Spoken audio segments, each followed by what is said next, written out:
In fact, we have to cut across to some more breaking news at the moment, and there is a cabinet briefing that is happening, spearheaded by Piyush Goyal. Let's listen in. Groundnut की MSP रहेगी।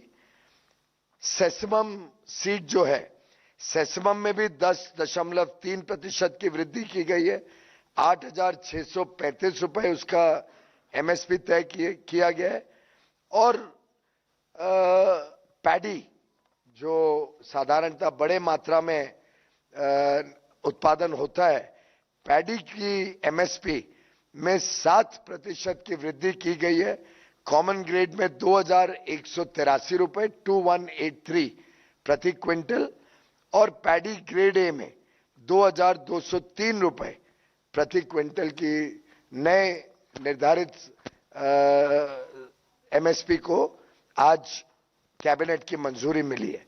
इसी प्रकार से ज्वार, बाजरा, रागी, मेज, तुर, अरहर दाल, उड़द, sunflower seed, soybean, निगर seed, इन सभी में लगभग 6 से 7% की वृद्धि इस खरीफ मार्केटिंग सीजन के लिए की गई है। डिटेल्स आपको उपलब्ध करा दिए जाएंगे। कापूस में, कॉटन में बहुत बड़े रूप में वृद्धि करने का निर्णय कैबिनेट ने लिया है।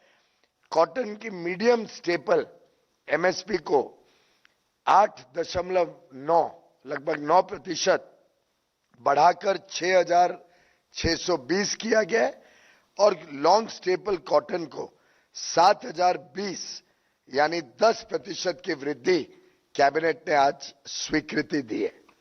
इन सब कार्यक्रमों के साथ साथ एमएसपी की जो बढ़ती हुई दाम है, इसके साथ साथ जैसे मैंने बताया, चाहे वो बीज हो, चाहे फर्टिलाइजर हो, जो बिना बढ़त के इतने दुनिया में इतने दाम बढ़ गए, लगभग 3 गुना 4 गुना होने के बावजूद भारत में फर्टिलाइजर के दामों में जरा भी वृद्धि प्रधानमंत्री जी ने होने नहीं दी, जिसके कारण हमारे किसानों को बहुत लाभ मिला। शायद एक एक किसान का लाभ देखने जाए तो हजारों रुपए का लाभ किसानों को सिर्फ और सिर्फ फर्टिलाइजर दाम ना बढ़ाने से पिछले वर्ष में मिला है। और ये बात में कोई दो राय नहीं है कि प्रधानमंत्री जी की बहुत ही सफल कूटनीति के कारण जिस प्रकार से उन्होंने आज की दुनिया की बहुत ही गंभीर दिक्कत वाली परिस्थितियों के बीच में भारत को पर्याप्त मात्रा में फर्टिलाइजर उपलब्ध हो, इसको जो सुनिश्चित किया, वो वास्तव में पूरी दुनिया ने नोट किया है। कई बार हम जैसे WTO वगैरह की मीटिंग्स में जाते हैं या खाद्य सुरक्षा की मीटिंग्स के ऊपर जब चर्चा होती है तो पूरा विश्व आश्चर्यचकित रहता है कि भारत में ना तो खाद की कोई तकलीफ हुई, फर्टिलाइजर की तकलीफ हुई, ना उसके दाम बढ़ने दिए जिससे किसानों को तकलीफ हो, और इसके फलस्वरूप हमारे अन्नदाताओं ने देश में फूड ग्रेन की उपलब्धता सुनिश्चित ही नहीं कही लेकिन वृद्धि भी कही है। 2 इंटरेस्टिंग पॉइंट्स हैं। पिछले 4 साल में दलहन में लगभग 25% की उत्पादन में वृद्धि हुई है और तिलहन में लगभग 30% की वृद्धि देश के किसानों ने की है।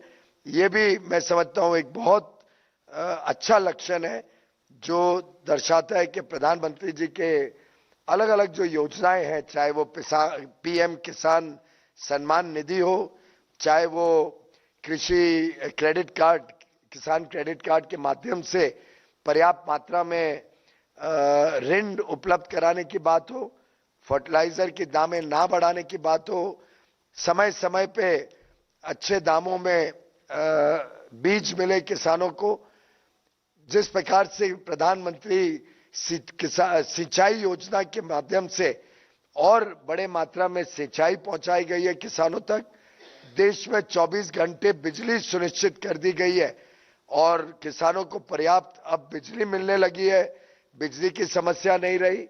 ये सभी अगर हम दृष्टिकोण रखें, होलिस्टिक कॉम्प्रिहेंसिव जो प्रधानमंत्री जी की सोच रही है किसानों के प्रति, इस सब को दर्शाता हुआ ये उपलब्धि रही है। मैं ये भी एक आप सबके समक्ष रखना चाहूंगा कि पहले के दिनों में 2014 तक महंगाई की दर लगभग 10-12% सामान्य मानी जाती थी। प्रधानमंत्री नरेंद्र मोदी जी के आने के बाद जो औसतम महंगाई की दर है वो 9 वर्षों में आधी से कम हो गई है। कहां औसतम 9-10% यूपीए के समय महंगाई रहती थी, अब वो लगभग 4.5% हो गई। तो इससे भी जो बोझा किसानों पे, किसानों के जीवन पे पड़ता है, उसको भी हमने मद्देनजर रखना चाहिए कि एक तरफ एमएसपी इतनी बढ़ रही है, लेकिन महंगाई को हमने जो सक्षम कंट्रोल में रखा है, उसके कारण किसानों की एक्चुअल आमदनी, किसानों की जेब में जो आमदनी जाती है, उसमें वृद्धि करने में प्रधानमंत्री नरेंद्र मोदी जी की नीतियां, खासतौर पे बढ़ते हुए एमएसपी का अधिक से अधिक लाभ किसानों को मिला है। कम महंगाई में भी एमएसपी में इतनी बड़ी वृद्धि लोगों को, किसानों को जरूर लाभ देगी। मैं इसी के साथ साथ एक विषय पे और आपका ध्यान आकर्षित करना चाहूंगा। यह है जो मुफ्त में प्रधानमंत्री नरेंद्र मोदी जी ने प्रधानमंत्री गरीब कल्याण अन्न योजना के तहत 80 करोड़ लोग, यानी लगभग 16 करोड़ परिवार, 16-17 करोड़ परिवार, अगर औसतम 5 का एक आंकड़ा पकड़े तो 16-17 करोड़ गरीब या निम्न मध्यम वर्ग परिवारों को जो मुफ्त में अनाज दिया है, उसके कारण भी गरीब के घर में बहुत सहूलियत पहुंचती है, उनका खर्चा कम होता है, उनकी जेब पे बाहर तकलीफें कम पड़ती है। अगर सामान्य रूप में अगर हम देखें, तेलंगाना में 5 किलो चावल हर व्यक्ति के हिसाब से, अगर 5 व्यक्ति हो परिवार में, तो 25 किलो चावल तेलंगाना के गरीब परिवार को मिलता है। अब 25 किलो अगर वो बाजार में खरीदने जाए तो 40 रुपए किलो पे खरीदे तो 1000 रुपए उस परिवार का मासिक खर्चा हो जाएगा, सिर्फ अपने परिवार के चावल खरीदने पे। कोविड के दिनों में तो इसको 2 गुना कर दिया गया, यानी कोविड के दिनों में जब 10 किलो चावल दिया जाता था तेलंगाना के लोगों को, तो सीधा 2000 रुपए का लाभ, बेनिफिट हर गरीब परिवार को, हर निम्न मध्यम वर्ग के परिवार को सीधा मिलता था।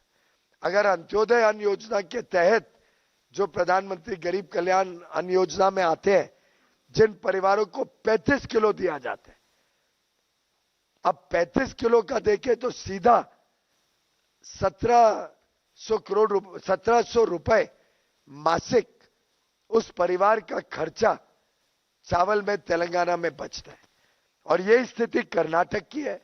5 किलो चावल जब कर्नाटक में हर परिवार को दिया जाता है, गरीब परिवार को 5 किलो प्रति व्यक्ति, यानी 25 किलो कर्नाटक के हमारे गरीब परिवारों को, निम्न मध्यम वर्ग परिवार को दिया जाता है, तो सीधा 1000 रुपए मासिक उस परिवार को लाभ मिल रहा है।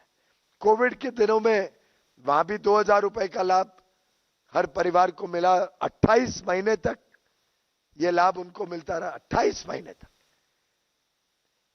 अंत्योदय अन्न योजना के तहत जो बेनिफिशियरीज है, लाभार्थी हैं, उनको आज भी 1700 रुपए तक का लाभ, 35 किलो जब चावल मिलता है तो सीधा उनकी जेब में बचत होती है। और ये आंध्र प्रदेश ले लो, पूर्वोत्तर के राज्य ले लो, सब में सीधा 1000 रुपए का लाभ हर परिवार को पहुंच रहा है। तमिलनाडु में भी 5 किलो जब चावल पहुंचता है प्रति व्यक्ति, और 25 किलो प्रति परिवार, और 35 किलो प्रति अंत्योदय अन्न योजना के तहत बेनिफिशियरी को, तो सीधा 1000 रुपए उनकी जेब में बचत होती है। पश्चिम बंगाल में 3 किलो चावल, 2 किलो गेहूं के हिसाब से अगर हम देखें तो परिवार को जब 5 के औसतन मैं ले रहा हूं 5 का परिवार, तो सीधा 900 रुपए पश्चिम बंगाल के हर परिवार को हर महीने बचता है। कोविड के दिनों में उनका भी 1800 रुपए प्रति महीना 28 महीने तक बचा। And with that, we are slipping into a very short break. News and updates continue right here on CNN News 18. Stay tuned for more.